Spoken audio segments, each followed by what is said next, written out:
자, 안녕하세요. 박성필입니다. 저 오늘 HLB 보도록 하겠습니다. 자, 리보세라닙 캄렐리 주마 병용요법의 간암 1차 치료제 허가 여부가 5월 16일에 발표가 되죠. 자, 승인되면 국내 기업의 항암 신약이 미국 FDA 문턱을 넘는 첫 번째 사례가 되기 때문에 HLB를 떠나서 이제 국내 제약 바이오 섹터에 큰 영향을 주게 될 겁니다. 자, 그래서 관심과 이목이 집중되는 시점이고요. 자, 이게 재료 소멸이라기보다는 현 상황에서 반려의 경우의 수가 낮더라도 존재하긴 하니까 리스크를 감수할 생각이 없는 투자자들의 매도세가 주가에 반영된다, 이렇게 볼 수 있겠습니다. 자, 저는 재료 소멸로 보지는 않습니다. HLB가 전성기를 목전에 두고 있다고 보는데, 자, 왜 그렇다고 생각을 하는지 하나씩 이야기해 보도록 하겠습니다. 자, 본격적으로 영상 시청 전에 구독과 좋아요 부탁드리겠습니다. 자, 일단 간암 1차 표준 치료제 지정 그리고 글로벌 확장 임상 파이프라인인데, 자, FDA 승인을 받게 된다. 승인을 받게 되면 리보세라닙 관련해서 임상 진행 파이프라인이 재평가를 받게 될 겁니다. HLB가 리보세라닙 관련해서 진행하는 모든 임상은 가능성이 높아지기 때문에 모든 암 치료제에 대한 가치가 새롭게 정립이 된다는 거죠. 특히 중국에서 리보세라닙이 승인되고 시판되고 있는 간암 1차 치료제 그리고 2차 치료제나 위암 치료제, 난소암 치료제, 승인을 앞두고 있는 유방암 등등, 자, 글로벌 임상으로 직행할 파이프라인들이 즐비하죠. 5월 16일날 승인을 받게 된다면 이후에 이 기업의 가치는 당연히 더 크게 상승할 수밖에 없습니다. 물론 기대감이 없지 않아 반영된 부분이 있지만 완전히 승인되기 전까지 반려의 경우의 수 리스크도 있기 때문에 온전히 주가에 반영된 것은 아닙니다. 자, 그래서 기대감 소멸밖에 남지 않았다라는 말은 잘못된 말이고요.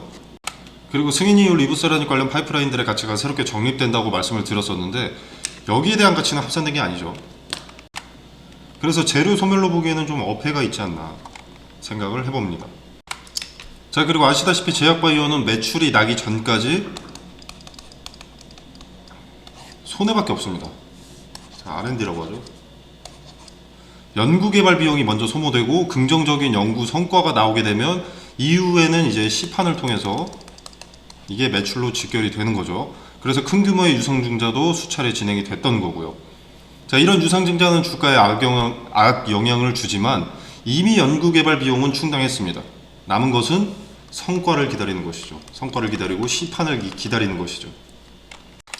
자, 현재 리보세라닙 관련해서 진행되고 있는 주요 임상은 이렇게 있습니다. 자, 승인되면 얘네의 가치가 하나하나 새롭게 정립되면서 목표 주가가 더 높아지는 것이고, 이게 현재 진행되고 있는 주요 임상이지 이게 모든 파이프라인인 것도 아닙니다. 전략적 파트너인 항서제약과 HLB가 진행하고 있는 항암 치료제 리보세라닙과 캄렐리 주마 병용요법 말하는 겁니다. 자, 이 임상 파이프라인만 해도 간암 1차, 간암 2차, 위암 2차, 위암 3차, 선낭암 1차, 대장암 3차, 고형암, 육종암, 췌장암, 난소암, 전립선암 등등 22가지 종류나 됩니다. 22가지. 그리고 관련 임상 발표 논문은 500개가 넘습니다. 자, 승인을 받게 되면 이들의 가치가 더 높아지는 건데 기대감 소멸, 재료 소멸일 수가 없겠죠. 자, 그리고 항서제약에서 리보세라닙 적응증 확대를 진행 중인 부분에서도, 자, NMPA라고 해서 중국의 의료제품 관리기관인데, 이 관리기관의 승인에 성공한 항암치료 약물, 특히 현재 시판 중인 간암, 위암, 난소암, 유방암은 6개월 이내 신속 승인 심사 대상 지정입니다. 그리고 또 리보세라닙 캄렐리 주마 병용 비수세포 폐암은 임상 3상이 진행 중인데, 자, 여기서 완전 관해가 관찰돼서 NMPA에서 승인될 확률도 높습니다. 그리고 이제 리보세라닙 글로벌 임상 다음 순서는 지금 현재 승인이 진행 중인 유방암, 폐암이 유력하고요. 자, 이 많은 파이프라인의 가치가 높아지는 것이 5월 16일 승인에 달려있기 때문에 승인을 받게 됐을 때는 HLB 전성기의 신호탄이다 라고 할 수가 있다는 거죠. 참고로 머크사는 FDA 승인 키트루다 파이프라인으로 400조가 넘는 시가총액을 형성하고 있습니다. 자, HLB도 키트루다와 동일한 전략을 내세우고 있기 때문에 전망이 밝아 보인다고 할 수 있겠습니다. 중국에서 1차 표준 치료제로 자리 잡은 것과 미국 NCCN 신청이 완료되면서 신약 허가와 NCCN 등재가 이루어지고 이제 3분기 내지는 4분기부터 매출이 발생하게 되면 자, 하반기는 HLB 전성기 신호탄이 될 수가 있습니다. 자, FDA 승인 결과 발표는 5월 16일이죠. 다음 거래일입니다. 자, 현재 기준으로 HLB 시총은 12조 약 4천억입니다. 자, 참고로 이전에 셀트리온 3사가 1조 매출에 영업이익이 5천억일 때 합산 시총이 80조가 넘었습니다. HLB 27년 매출 목표액은 2.4에서 2.7조, 영업이익은 2조를 목표로 합니다. 자, 목표의 절반 혹은 반의 반만 가더라도 셀트리온과 비교를 해봤을 때 상대적으로 시총이 현저하게 낮아 보인다고 할 수가 있겠고요. 자, 그리고 FDA 승인이 난다면 이제 아까도 말씀을 드린 부분인데 적응증 확대 중인 다른 암에 대해서도 글로벌 임상 3상 직행 티켓을 얻게 되는 겁니다. 승인에 대한 가치가 합산될 뿐만 아니라 새로운 기대감까지 가져가게 되는 것이기 때문에 HLB 전성기의 신호탄이다, 이렇게 말씀을 드리는 겁니다. 자, 이미 시판 중인 전략적 파트너 항서제약의 주가 추이를 보면 이렇습니다. 자, 항서제약은 14년도부터 위암 3차 치료제를 판매를 시작했습니다. 14년이면 여기죠. 자, 그럼 여기서부터 18년도까지. 자, 18년도까지 리보세라닌 매출의 영향으로 약 6배 정도가 올랐고요. 이후 20년간 간암 2차 치료제 판매 허가를 받고 이제 캄렐리 주마브로 여기서부터 다시 여기까지 또 2배 정도가 올랐습니다. 시총은 120조가 됐고요. 토탈 12배에서 13배 정도가 오른 거죠. 승인씨 기대감 소멸이 아닌 기대감 연장으로 간다고 봅니다. 자, 그리고 HLB에서 공개했던 임상 데이터들을 봤을 때 승인되는 게 맞습니다. 중국에서 1차 표준 치료제에 등재된 것만 봐도 현재 시판 중인 치료제들보다 우수함이 데이터로 증명되어 있기 때문에 가능한 일입니다.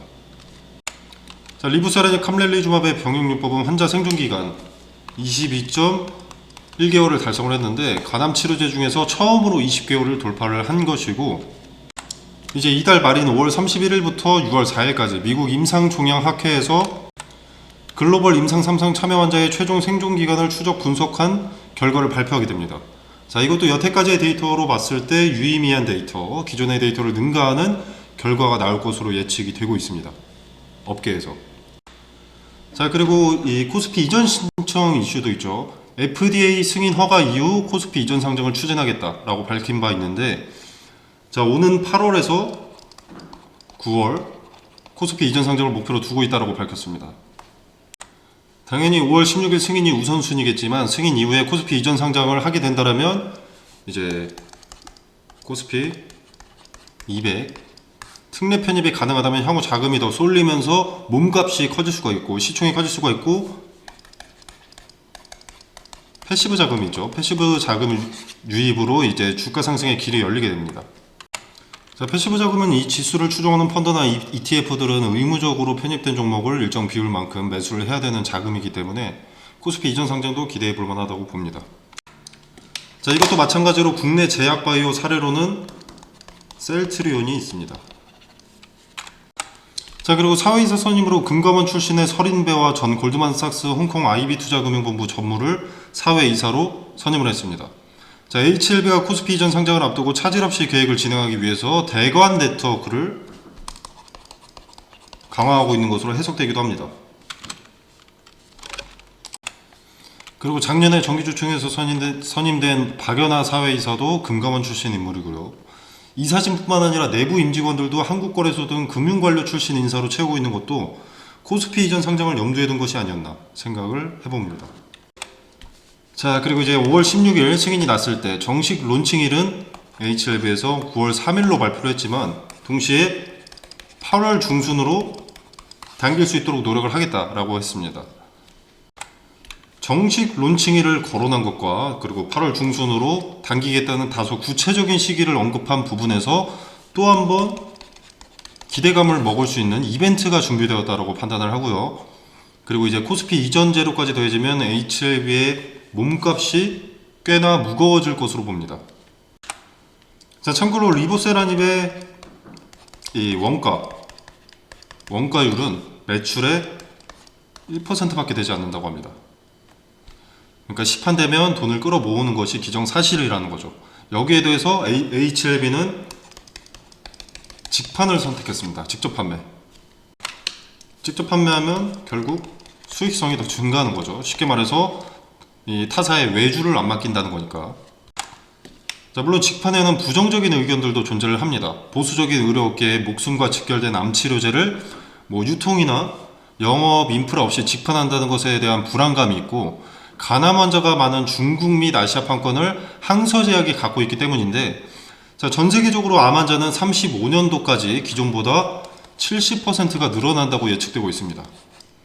자, 간암 치료제뿐만 아니라 적응증 확대로 여러 암종을 타겟으로 하고 있기 때문에 이런 우려는 리스크가 될 수 없다라고 판단을 하고, 그리고 이제 직판 같은 경우에는 국내 제약바이오 업계의 일종의 유행입니다. HLB뿐만이 아니라 셀트리온이나 SK바이오팜, GC 녹십자 등등이 직판에 나섰습니다. 당연히 수수료가 절감되고 높은 수익성을 확보하기 때문이고요. 초기 영업망 구축에 비용과 노력이 많이 소요되나, 자, 이 부분은 현지자회사 엘레바를 통해서 해결할 수 있을 것으로 생각합니다. 자, 이외에도 더 다양한 분석, 다양한 정보는 카톡방에서 오픈이 됩니다. 정보 받아보시고 투자에 도움이 되시길 바라고요. 자, 그리고 조금 부정적인 이슈는 이제 금투세죠. 금투세. 자, 개별 종목의 문제가 아닌 국내장 전체에 조금 문제가 될 수 있는 이슈인데, 자, 현재 윤석열 대통령은 금투세 폐지의 목소리를 높이고 있습니다. 자, 근데 야당은 금투세 폐지를 부자감세라고 규정하면서 1월부터 금투세를 시행해야 한다는 입장입니다. 자, 근데 금투세를 폐지하지 않는다면 외국인과 기관의 막대한 자금 이탈은 기정사실입니다. 자, 이 부분은 윤석열 대통령이 대만의 사례를 동시에 언급을 했었는데, 자, 대만은 1989년 금투세와 비슷한 양도소득세 도입을 추진했고요. 도입 발표 이후 한 달 동안 대만의 지수 포인트는 8,789포인트에서 5,615포인트로 36%가 급락을 했습니다. 그리고 일평균 거래대금은 17억 5천만 달러에서 3억 7천만 달러로 크게 줄어들었습니다. 자, 그래서 결국 대만 정부는 1년이 지난 1990년 주식에 대한 양도소득세 부과 방침을 철회했습니다. 물론 반대 사례와 반대 입장도 있긴 합니다. 금투세가 일반 금융 투자자들에게는 오히려 세제 혜택을 주게 될 수 있다라는 의견이 많은 편인데, 자, 결국 외인들과 기관들의 대량의 자금 이탈은 주가의 하락을 불러올 가능성이 높습니다. 자, 이 말은 곧 국내 시장이 침체될 가능성이 높다라는 거죠. 자, 그래서 지금 국민청원까지 나온 마당인데, 자, 아무튼 금투세가 시행되면 일반 개인 투자자들도 국내장보다는 미장을 선택하게 되겠죠. 선호하게 될 가능성이 높겠죠. 자, 그렇다면 개인들의 자금 이탈까지 더해져서 국장은 메리트가 없어질 수가 있습니다. 자, 어떤 주식이든 대한민국 코스피, 코스닥에 상장된 기업이라면 금투세의 영향을 벗어날 수 없을 겁니다. 지금 당장의 문제는 아니지만 금투세 관련 뉴스도 어떤 흐름으로 가는지 지켜볼 필요성이 있습니다. 장투하시는 분이라면 더더욱 그렇죠. 자, 그래서 카톡방에서 개별 종목의 대응 외에도 투자에 도움이 되는 여러 가지 정보들을 취급하고 있으니까 여러분들 들어오셔서 투자에 참고하시길 바라겠습니다. 자, 그리고 HLB 같은 경우에는 이 카톡방에서 12월 21일 코스피 이전 상장 공시 직후 카톡방에서 언급이 나갔던 종목인데, 자, 12월 27일이 자, 이때입니다. 자, 이때부터 상승률은 최고점 기준 약 150%, 그리고 현 주가 기준 약 90% 정도 상승한 상황입니다. 코스피 이전 상장이 어떤 효과를 불러올지 판단한 것 이외에도 간암 1차 표준 치료제 임상 데이터나 리보세라닙 적응증 확대, 상황에 걸맞는 전세계 암 환자 증가 등등을 토대로 언급이 됐었던 종목입니다. 자, 이렇게 종목 추천도 종종 하고 있습니다. 자, 카톡방 참여 방법은 어렵지 않습니다. 자, 영상 설명란에 보시면 여기 이렇게 더보기 버튼이 있는데, 이 버튼을 누르시면 카톡방 링크가 기재가 되어 있고요. 자, 이 공간 안에서 제공되는 정보는 일체의 금전을 요구하지 않습니다. 자유롭게 참여하셔서 투자에 도움이 되기를 바랍니다.